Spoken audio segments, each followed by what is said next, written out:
ఇలాంటివి ఏ విశ్వనాథ సత్యనారాయణ గారు ఇంకెవరు మాట్లాడుకుంటూ ఉంటారు. తర్వాత భాష కూడా మారేది, ఒక నదిలాగా పారేది. అలా సంస్కృతిలోకి మనకి తెలియకుండానే మన భాషలో చేరుతూ ఉంటాయి కదా, ఇదే భాష యొక్క అద్భుతం. అందువల్ల నేను ఈ భాష గురించి వాటి గురించి నార్వేలోనో శ్రీలంకలోనో గురించి మాట్లాడుతుంటే చిరంజీవి స్వామి గారి ఉపన్యాసంలో అయిపోతుందేమో బయట. అందువల్ల చాలా మంచి విషయమే మనం అందరం ఇక్కడ కలవడం అన్నదే ఆ ప్రాంతం పట్ల, ఆ భాష పట్ల, అక్కడ మనుషుల పట్ల, అక్కడి కళ పట్ల, ఆ కళకి మీకున్న అభిమానం పట్ల మీకున్న ఒక సంతోషాన్ని తెలియజేయడం. ఇట్స్ ఏ గెస్చర్ తీసుకుంటాం. తర్వాత రమేష్ గారు చాలా అందమైన పనిచేశారు. ఆయన తెలియకుండా నిలబడితే ఒక మనిషి నిలబడి మాట్లాడితే అది ప్రసన్నం అవుతుంది, కూర్చుని మాట్లాడితే మాట్లాడుకోవడం.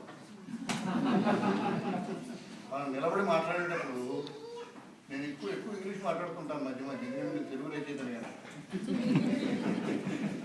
మనం నిలబడి మాట్లాడేటప్పుడు we try to decorate what we say. మనం కూర్చుని మాట్లాడేటప్పుడు మాట్లాడుకుంటాం, మనం చాలా ఇన్ఫార్మల్గా ఉంటాం.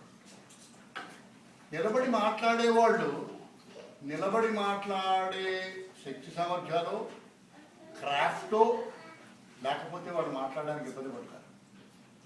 మీ ఇంట్లో మీ ఎదురుండా కూర్చున్న వ్యక్తితో మీరు మాట్లాడడం అన్నది చాలా ఇన్ఫార్మల్గా మాట్లాడతారు. ఎక్కడికి వచ్చారు సార్ అని మీరు నిలబడి మాట్లాడడం అనలేరు. మీకు చాలా నమస్కారము, మన తెలుగుదేశం నుంచి మహానుభావులు మరి వారు ఎక్కడి నుంచి వచ్చారో చెప్తారు. ఇదంతా అవసరం లేదు. అందువల్ల చాలా చక్కటి మాట చెప్పాడు ఆయన రమేష్ గారు. ముఖాముఖి మాట్లాడుకోవడం ఇంకొక దుర్మార్గం ఉంది ప్రసంగం చేయడంలో.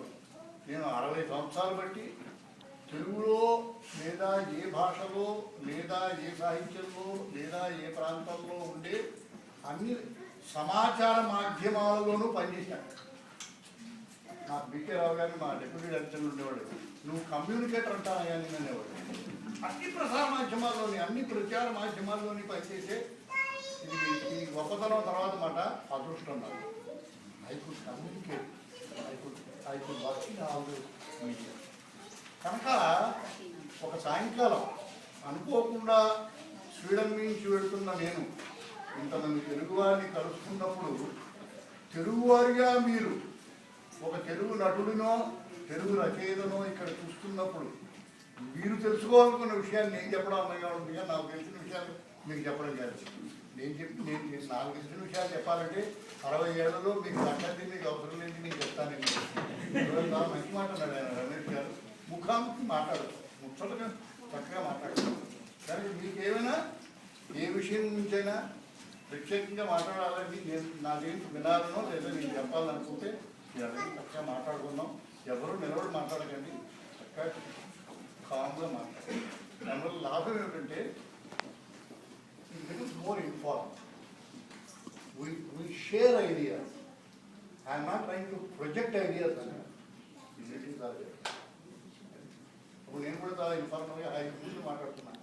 నేను ఎవరు మాట్లాడగలను చాలా. I know how to address the galleries, how to address the universities. Because all performance.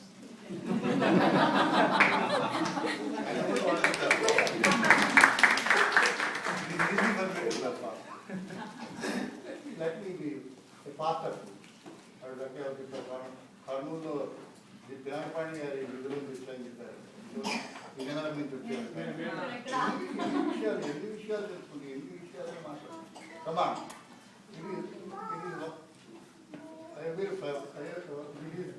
ఏమంటారు ఇంగ్లీష్ పాట నేను జరుపుకుంటున్నాను.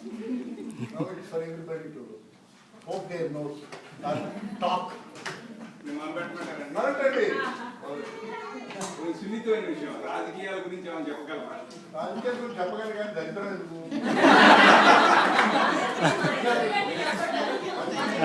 అన్ని విషయాల గురించి మాట్లాడతాను. మీ స్వీడన్కి వచ్చిన తర్వాత చెప్తాను, రాజకీయాల గురించి చెప్తాను. మీరు అనుకున్న విషయాలు చెప్పను. రాజకీయం అంటే మీరందరూ నాకు చాలా చిన్నవాళ్ళు. రమేష్ గారికి కూడా తెలియదు. రమేష్ గారు ఆయన రచన కూడా చేస్తాను నాకు ఇప్పుడు తెలుసుకుంటున్నాడు. ఇన్ఫర్మేషన్ నాకేంటో రచయితగానే ప్రారంభించాడు. ఆయన writer by design and actor by default. Actor by accident. I never wanted to become an actor. నేను బాగా యాక్ట్ చేసిన తర్వాత ఆ సినిమా బాగా పోయిన తర్వాత నేను ఏ నటులకైతే ఈ నాటకాలు